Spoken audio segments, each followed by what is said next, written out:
Welcome, and thank you so much for choosing to spend a few minutes of your day with me, fellow fans of Clash of Clans. I hope your day just got brighter. Mine did because you stopped by. It's cringe, but it's true. Okay, now, seriously, let's talk about if Clash of Clans is becoming pay to win, because in the comments that I asked for recently talking about Cookie Rumble, many of you seemed upset and seemed to think that that is the direction that Clash of Clans has taken.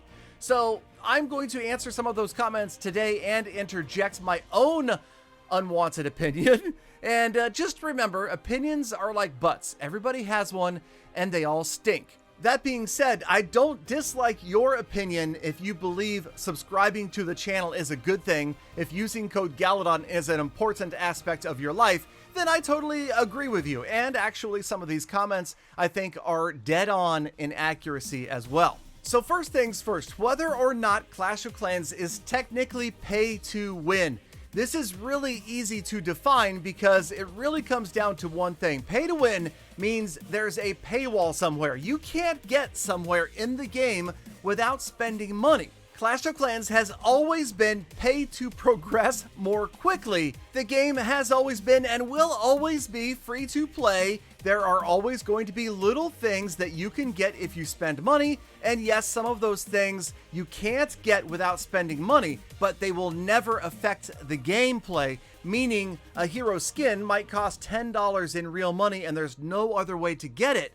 But a hero skin will not make your hero any stronger. The moment that happens, then the game becomes pay to win, and then, in my opinion, Clash of Clans is doomed. But let's be honest, it's been almost a dozen years that hasn't happened yet, and I don't see it happening at all. Pretty much ever. I mean, it would really have to be an act of desperation, and obviously Supercell knows what it's doing. In fact, the key to this game is give players with money to burn an opportunity to spend it without giving them an advantage. Give players that can't or won't spend any money on the game lots to do, and that is exactly what has happened. If you love Clash of Clans, then considering that most players pay a lot of money for console games, for PC games, the fact that Clash is free, it shouldn't hurt you to spend a few bucks here and there, $5, $6, $7 a month on a gold pass or a Cookie Rumble pass, as the case may be. And players who have lots of money to spend can now use it gemming epic hero gear. Somebody asked, they wanted to know exactly how much you would spend if you maxed out the Epic Barbarian Gauntlet all the way to level 27 the moment that you got it unlocked, and without using any of the other ores that you could pick up from wars and CWL and the pass and that sort of thing, daily star bonus. If you didn't use any of that, you went straight to gems and you just used gems to level 27, the King's Gauntlet would cost 91,460 gems, which is about $653 US. And no, if you purchase the Cookie Rumble pass, that is going to get you nowhere near a maxed out gauntlet.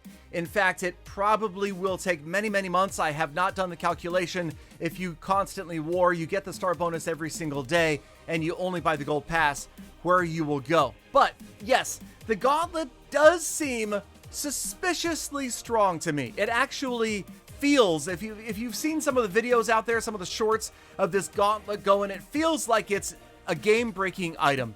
It is permanent. You do get to keep it forever, unlike the seasonal troops. And to be honest, it feels like it's going to, I hate to say this again because I feel like I say this in almost every video, but it feels like it's going to get nerfed. It feels like there's going to be a balance to it because, I mean, I could show you some footage here, and I will in a few days.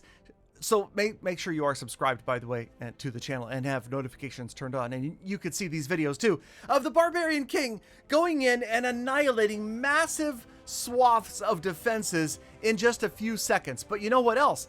The Archer Queen's arrow can also take out nearly half a base with one click of a button. I kid you not. Again, those are future videos, so stay tuned.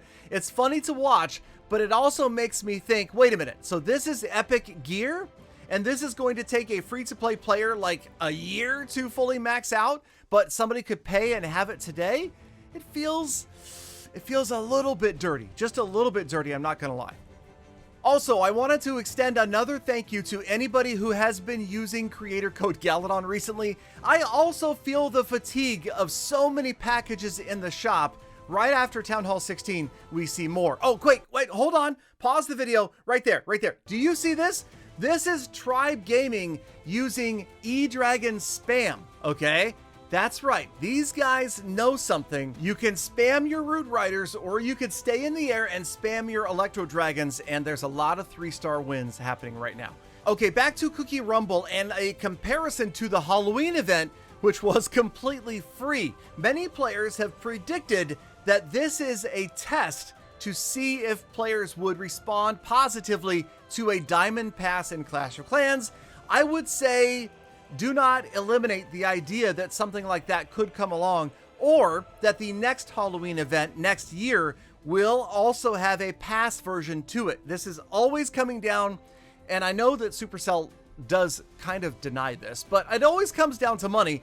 And I know there has to be accountants that are looking at the numbers and deciding whether or not it's making sense to them to charge for this kind of thing, right? And yes, I'm telling you, I believe that the Clash team focuses on making the game fun first, but you know there's number crunchers behind the scenes that are making sure the game is maximizing profit potential at the same time. Speaking of maximizing profits, did you see how much the Gingerbred Barbarian King skin costs?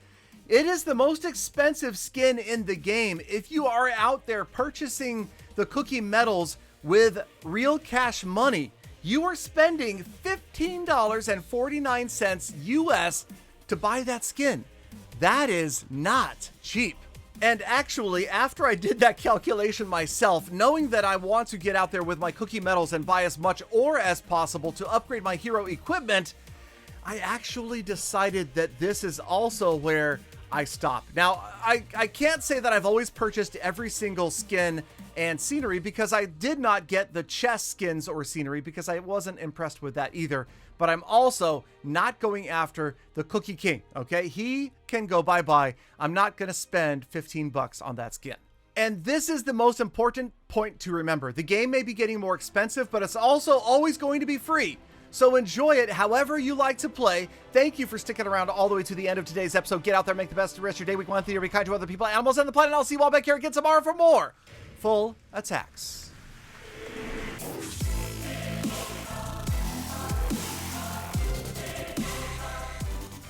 Galadon, I like to play with gyms. Thousands and thousands and millions of gyms.